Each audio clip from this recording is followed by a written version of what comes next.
बिस्मिल्लाहिर्रहमानिर्रहीम, अस्सलाम वालेकुम। आज की इस वीडियो में हम दो बातें समझने की कोशिश करेंगे। एक तो सोलर सिस्टम के बारे में सबसे बड़ी मिसकंसेप्शन क्या है, और दूसरा सूरज ग्रहण और सूरह रहमान की आयत नंबर 7 के बीच क्या ताल्लुक़ है।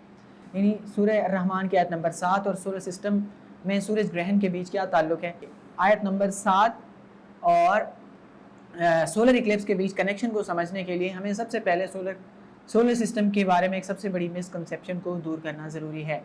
बचपन से जो साइंस की बुक्स में आपको पढ़ाया जाता है और आपको किताबों में बताया जाता है कि सोलर सिस्टम की एक पिक्चर होती है जिसमें एक सूरज बना हुआ होता है और उसके साथ जो है वो प्लैनेट्स बने होते हैं और लकीरों जैसे ऑर्बिट्स बने होते हैं।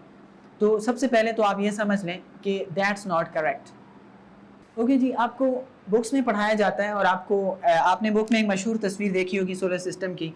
ये सन है और ये मरकरी, वीनस और इस तरह हमारे ऑर्बिट्स होते हैं, mercury, Venus, earth and Mars, और इस तरह फिर जुपिटर और फिर सैटर्न, यूरेनस एंड नेपट्यून।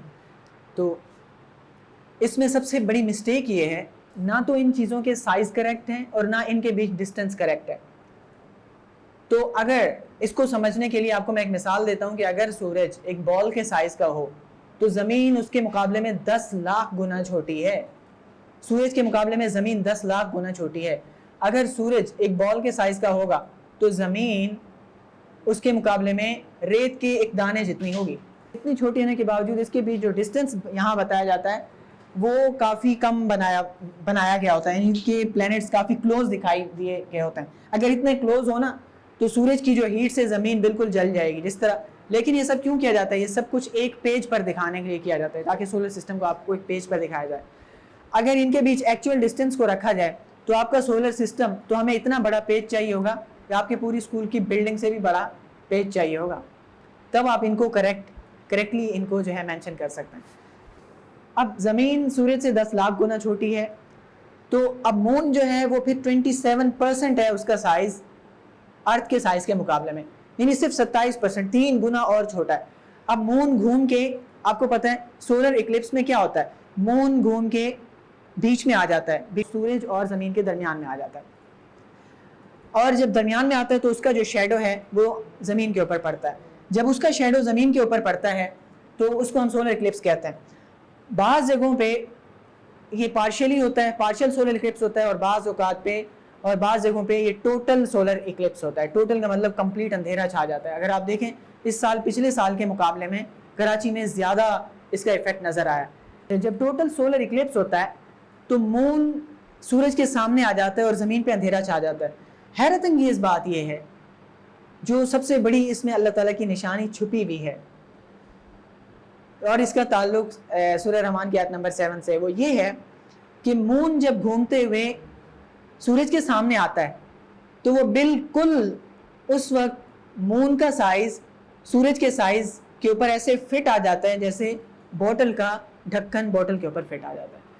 ये हैरत अंगेज़ बात है। दैट्स एन अमेजिंग थिंग कि अल्लाह ताला ने इनके साइजेस में इतना फ़र्क रखा है, फिर इनके डिस्टेंस में इतना फ़र्क रखा है कि यानी कि ये 30 लाख गुना छोटा है तो इसका डिस्टेंस 30 लाख गुना ज़्यादा है।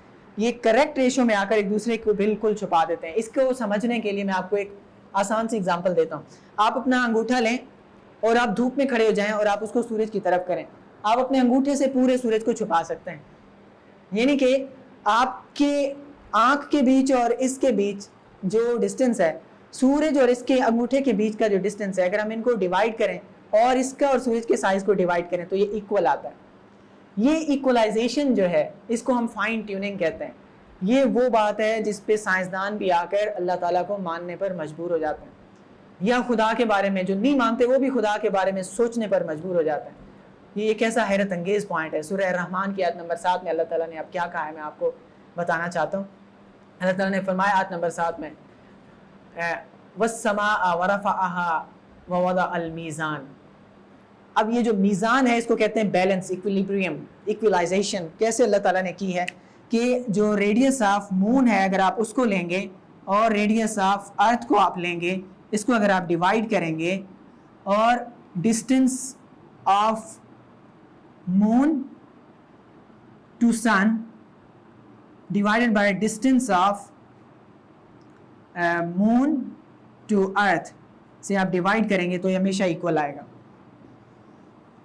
ये इत्तेफाक नहीं है, ये इत्तेफाक नहीं है, ये बैलेंस रखा गया है। ये किसी ने ये बैलेंस क्रिएट किया है ताकि ज़मीन के ऊपर जब सूरज, जब वो एक रेत के राई के दाने के बराबर हैसियत रखने वाला मून जब घूम के सूरज के सामने आएगा, वो पूरी तरह इसको कवर कर ले और ज़मीन पर टोटल अंधेरा छा जाए।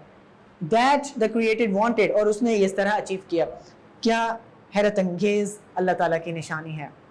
अल्लाह ताला ने कुरान पाक में 27 बार फरमाया अफला यतफक्करून, तुम क्यों गौर व फिक्र नहीं करते। These are the points to ponder. Thank you so much. सुभान अल्लाह व बिहम्दिही, सुभान अल्लाह अल अज़ीम।